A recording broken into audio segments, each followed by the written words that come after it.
할렐루야. 하나님께 영광 돌리며 이런 모두를 축복합니다. 여호와는 나의 목자가 되시니 오늘도 부족함이 없습니다. 여호와 일의 축복 가운데로 하나님께서 우리 모두를 인도하시기를 사모합니다. 오늘은 13절부터 21절까지 말씀을 묵상합니다. 기도합니다. 영광과 감사와 존귀가 하나님께 있습니다. 온 마음으로 하나님을 사랑하며 예배합니다.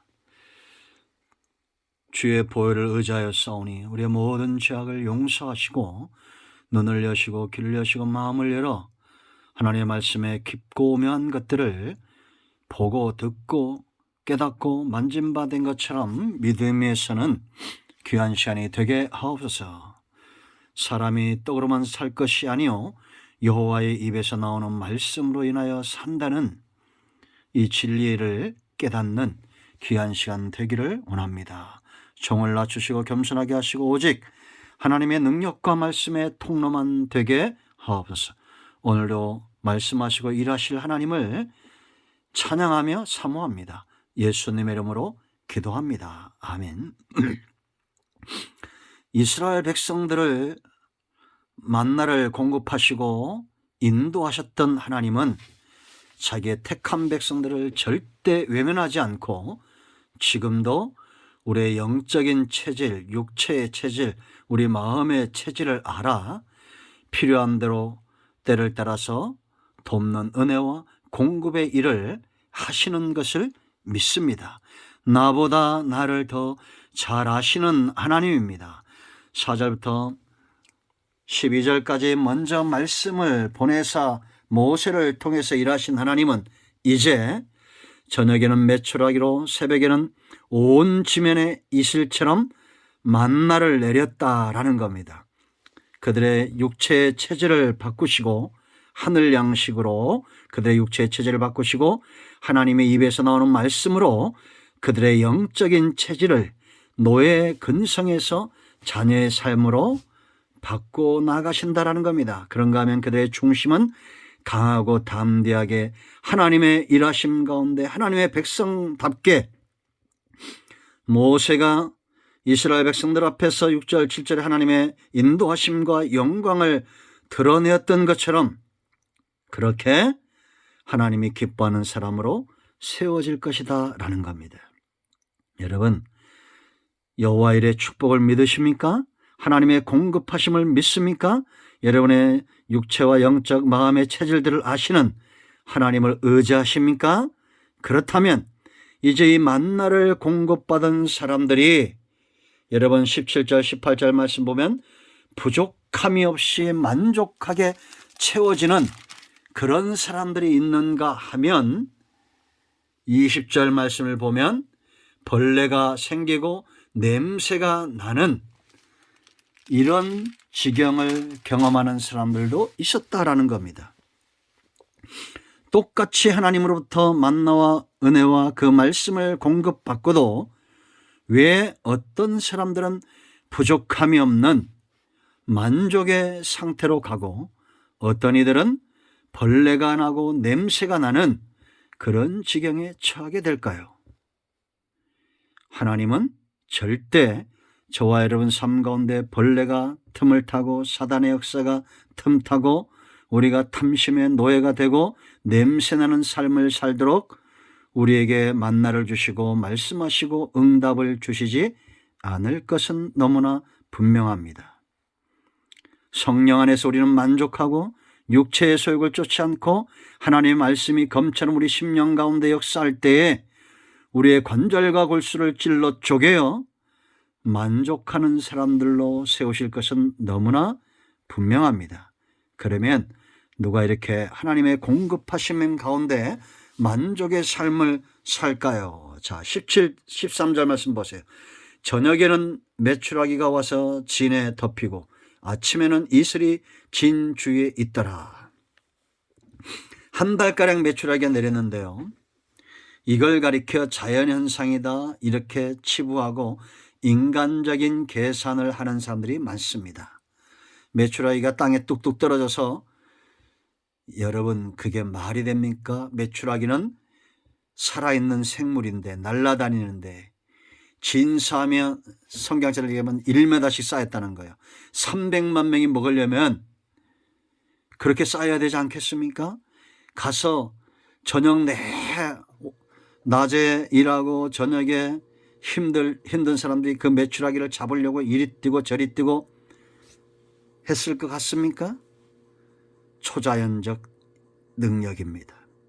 그러므로 여러분, 부족함이 없는 여호와로 인하여 나는 부족함이 없습니다. 이것은 하나님이 일하신 겁니다. 그렇게 은혜 가운데 여러분들이 거하기를 원하면 인간적 계산을 버려야 됩니다. 하나님의 응답은 크고 비밀한 것입니다. 우리가 알지 못하는 만나를 보도 여러분 15절 말씀 보세요. 그것이 무엇인지 알지 못했다. 이것이 무엇이냐. 그래서 만나란 뜻은 이것이 무엇이냐라는 뜻입니다. 하나님의 일하심을 계산하고 수를 놓고 인간의 생각으로 인간의 잣대로 하나님의 능력을 가두어 놓지 마십시오. 하나님은 전지하시고 전능하신 분입니다. 인간의 지혜와 인간의 능력으로 하나님의 모사가 될 수 없다는 겁니다. 우리는 하나님이 행하신 일을 순종으로 먹여야 될 책임은 주인에게 있습니다. 양을 먹여야 되고 이끌어야 될 책임은 목자에게 있습니다. 관계는 반드시 무엇이 필요하냐? 책임이 필요합니다. 책임이 없는 관계는 없습니다. 부모와 자녀 간의 책임이 있습니다. 부부 간의 책임이 있습니다. 목자와 양의 책임이 있고 주인과 종의 책임이 있습니다. 하나님은 전지하시고 능력이 있습니다. 그 책임으로 우리에게 공급하시고 우리는 순종의 책임이 있습니다. 둘이 하나 될 때 양은 살찌울 것이고 풍성하게 될 것입니다. 자, 14절 말씀 보세요. 그 이슬이 마른 후에 광야 지면에 작고 둥글며 서리같이 가는 것이 있는지라. 풍성함입니다. 여러분, 이슬이 온 땅에 덮이고 이슬이 생명력을 공급하듯이 풍성함과 사람의 몸에 이로운 것, 영적으로나 마음적으로나 육체적으로 이로운 것, 복되게 하는 것, 강건하게 하는 것, 이것이 하나님으로부터 온다. 무슨 나쁜 것들이 오지 않습니다. 여러분, 이단들이나 우상숭배자들 보세요. 상식을 벗어나고 초월하는 일들을 너무 많이 합니다. 어떻게 성도끼리 뺨을 따리게 하고 그런 입에 담기도 험한 그런 지저분하고 더러운 것들을 행합니까? 하나님의 일하심은 풍성함과 생명력, 누가 봐도 아름답고 좋은 겁니다. 여러분, 호세아 14장 5절 말씀을 보면 내가 이스라엘에게 이슬과 같으리니 그가 백합화같이 피겠고 레바논 백평목까지 뿌리가 박힐 것이요.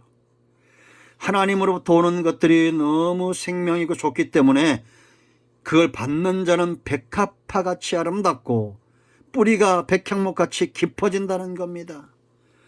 하나님의 행하심에 좋은 것들의 증거가 저와 여러분에게 나타난다는 겁니다. 하나님은 이슬과 같은 분이고 만나는 이스라엘이 먹고 영역이 강건케 된다라는 겁니다.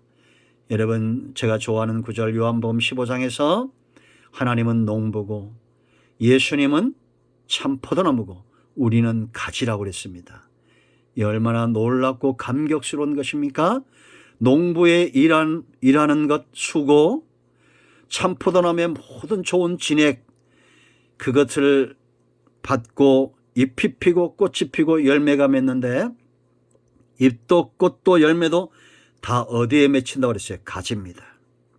우리 속에 하나님의 열심이 열매가 되어 나타나고 예수님 안에 있는 온갖 좋은 것들이 저와 여러분을 통해서 꽃피우는 겁니다. 진사면에 이슬이 내리고 그것이 마른 후에는 온 땅에 만나가 가득했습니다. 서리같이 내렸다. 온 땅을 덮었다는 겁니다. 하나님의 은혜에서 벗어날 수 없다는 겁니다. 여러분, 하나님의 일하심은 초자연적이고 하나님의 일하심은 풍성하고 생명력 있습니다. 이걸 잘 분별하시기를 축복합니다. 이런 모두를 축복하며 생명력 있는 능력 있는 삶을 살기를 사모하고 축복합니다. 기도합니다. 감사합니다. 오늘 이 말씀을 우리가 깨닫습니다. 하나님의 일하심을 인간적 계산으로 생각하지 않게 하시고 인간의 잣대에 가두지 않게 하시고 오늘 내 삶이 힘들고 어려도 하나님의 일하심을 바라보게 하시며 생명력 있고 풍성한 하나님 곁으로 나아가는 은혜가 있게 하옵소서. 예수의 이름을 의지하여 간과하니 우리 가운데 병든 자 마음이 상한 자 치유하시고 회복시켜 주시옵소서. 예수님의 이름으로 축복하며 치유하며 기도합니다. 아멘. 할렐루야. 응답되었습니다. 아멘.